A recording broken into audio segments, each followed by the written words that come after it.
This video is dedicated to SOFI on the fundamental side, what the market thinks, and of course the technical side. So like, subscribe, and let's talk SOFI. So for those who don't know, SOFI Technologies is a unique company that operates differently from traditional banks as we know it. While it does engage in lending and borrowing, it also have other business segments, including technology and financial services that goes beyond the traditional banking model. But despite this, lending remains a significant part of SOFI's business, and the company balance sheet is still heavily concentrated in loans. In this video, I'll be focusing on SOFI lending business, specifically its latest quarter performance. In its latest quarter, SOFI's personal loan originates reached a record of $4.2 billion. Despite the economy performing better than expected, SOFI has maintained its cautious approach to lending, which is a positive sign for investors, old and new. Home loan, which I've been eagerly awaiting from SOFI, have finally started to gain traction with 71% year-over-year growth in the quarter. I'm optimistic about this segment because home loans are less risky than personal loans, as they have collateral that can be used to recoup losses in case of a default. Student loans originations, which has been disrupted due to government policies, are finally growing again with an 86% year-over-year increase. This is a positive sign for SOFI, as the student loan market is a significant part of its business. When evaluating SOFI's lending business, it's essential to consider the company's core competency in generating net interest income. This is difference between what SOFI pays to attract deposits and what it generates from lending. In the last quarter, SOFI's net interest income grew due to a 40% year-over-year increase in average interest earning assets and a 27 basis point improvement in its average yields. The net interest margin, which is a key metric for SOFI, was 5.83% for the quarter, up 9 basis points year-over-year. This is a positive sign, and it indicates that SOFI is getting better at taking in deposits and making loans while also generating higher interest rates. SOFI's ability to take deposits has been a significant advantage, as it allows the company to fund its loans at a lower cost than it would through wholesale facilities. This has helped to expand SOFI's net interest margin, which is a key driver of its profitability. However, I do have some concerns about SOFI's lending standards, particularly with regards to personal loans.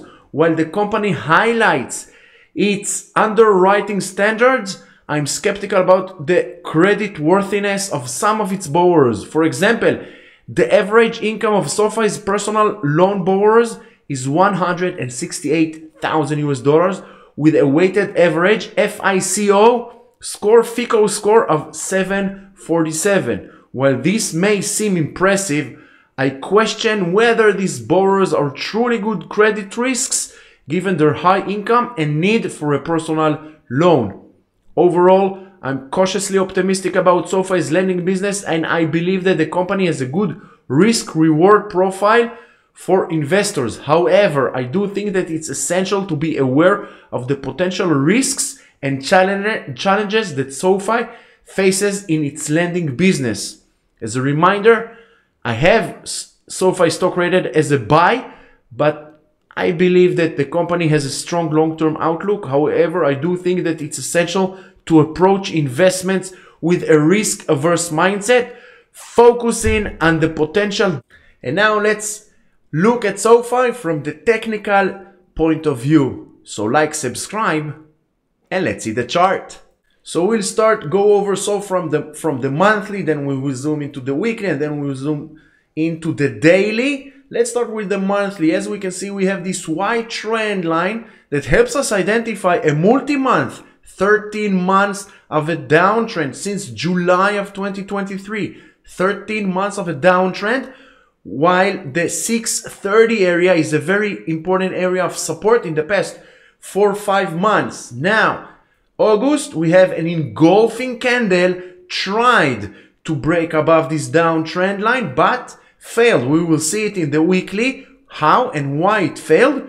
But for now, if we are looking on the long-term trading, on the monthly of SOFI, in my opinion, first, let's wait for a weekly close above this trend line. And then, in my opinion, and this is what I'm going to do, I want to see at least 10 days, 2 weeks trading weeks closing above the 885, and then we can start taking long towards the 993 and 1170. No FOMO, ladies and gentlemen. Even though SOFI in the past 2 months gained almost 20%, look left, SOFI came from 24. It's now below 9.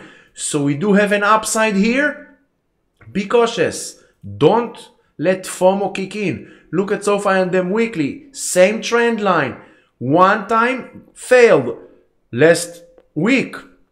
The last week of August tried and failed. This is why I want to see first a weekly close above this trend line.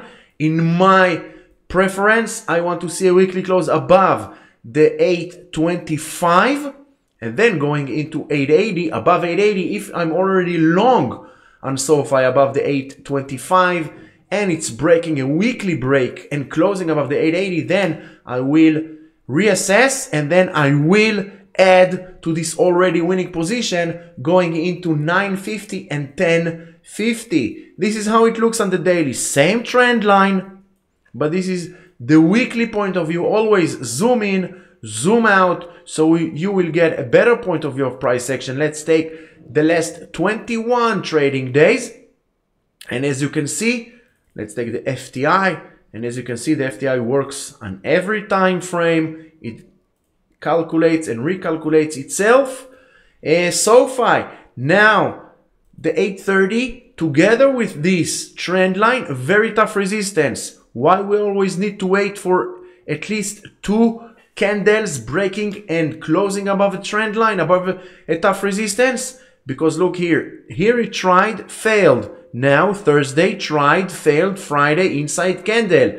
And the daily technical analysis, on the daily point of view, 780 needs to hold the support. It was a very, very important area of resistance since March. 5 months of a very tough resistance. Now needs to hold the support. Daily close at least 2 trading days above the 830, then we can start reassess going long on SOFI towards where now, once this trend line will break to the upside, we can start taking long according to this trend line, to the up trend line for the higher highs going into the 898, 920 area. Let's take the last 34 trading days. Same thing. 890 and then 973 to a Fibonacci future resistance and this trend line. So if you feel FOMO on SOFI, because SOFI from Black Monday 1 month ago until Friday's close, 34% to the upside, no FOMO, ladies and gentlemen. Always look left, and even if we take SOFI at around 860 and it will go all the way maybe to 970, even 1120. Do the math. If we take it over here, another 13%, and then 22, and just if we go back to the peak of August of 2023, we're already 37% to the upside. No FOMO. Trade what you see, not what you believe, not what you fear from. Just what you see. And for now, on all time frames, we are still in a downtrend on the monthly, on the weekly, and the daily. Hit the subscribe, hit the like, join the Fibonacci Traders Discord, and you will trade together with a professional traders so you won't miss any trade. Once again, thank you very much for watching this video. I do hope you find it helpful, educational. If so, like, subscribe, and check the links in the description below. Until the next video, stay safe.